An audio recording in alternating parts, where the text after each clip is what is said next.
আসসালামু আলাইকুম রহমতুল্লাহ বারাকাতুহ। সুপ্রিয় দর্শক মণ্ডলী, যে জীবন নিয়ে চলাফেরার জন্য ঘুরতেছি, বেড়াইতেছি, চলতেছি, সেই জন্য শুক্রিয়া যাপন করতেছি আলহামদুলিল্লাহ। আল্লাহ তাআলার বহুত বড় নিয়ামত সুস্থতা, সেই জন্য শুক্রিয়া যাপন করতেছি আলহামদুলিল্লাহ। আল্লাহ তাআলার অশেষ রহমত। এই যে আমাদের গ্রাম্য পরিবেশ, গ্রামের অঞ্চল, গ্রামের বাসাতে বেড়াইতে এসে এই যে আমার গ্রামের বাড়িতে মুড়ের দোকানে সবাই লোকজন বসে থেকে চা খাইতেছেন, অনেক রকমের কথাবার্তা হইতেছেন। সেই ফাঁকেই আমি এই ভিডিওটা নিতেছি এবং বলতেছি, করতেছি কথাগুলো কথাগুলো এই জন্যই বলা, গ্রাম্য পরিবেশ কেমন হয় দেখতে, সেই জন্যই তুলে ধরা।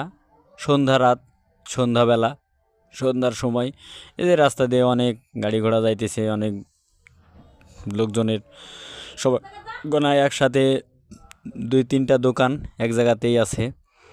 আমাদেরই গ্রামের পরিবেশে গ্রাম্য দোকান। এই যে এক দোকানের পরিবেশ যেরকম দেখতেছেন সেরকমই অনেক লোকজন বসে আছেন। গ্রাম্য দোকান, গ্রামের সবাই এসে, পার্শ্ববর্তী মসজিদ আছে, আজান হয়ে গেলে নামাজ কালাম পড়েই সবাই রুমে যাবেন, বাসাতে যাবেন।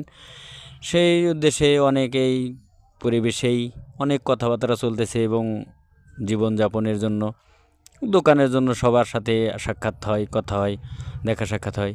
এই যে আমার সামনে যেগুলো দেখতে পাইতেছেন, আমার এই সব ভাই ব্রাদার, চাচা ভাস্তা এবং ভাইয়েরা সবাই বসে থেকেই কথাগুলো বলতেছে, যে আমাকে নিয়েই বলতেছে যে ভাই আমি যে কথাগুলো বলতেছি এবং ভিডিওটা করতেছি সেইভাবেই বলতেছে।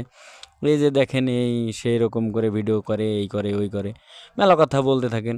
সব কিছু শুনে মেলে জেনে সবভাবেই চলার জন্য, সব কিছু জেনে শুনে বুঝে সব সাথেই জীবন চালানোর জন্য অতিক্রম হওয়ার দরকার। সেই জন্য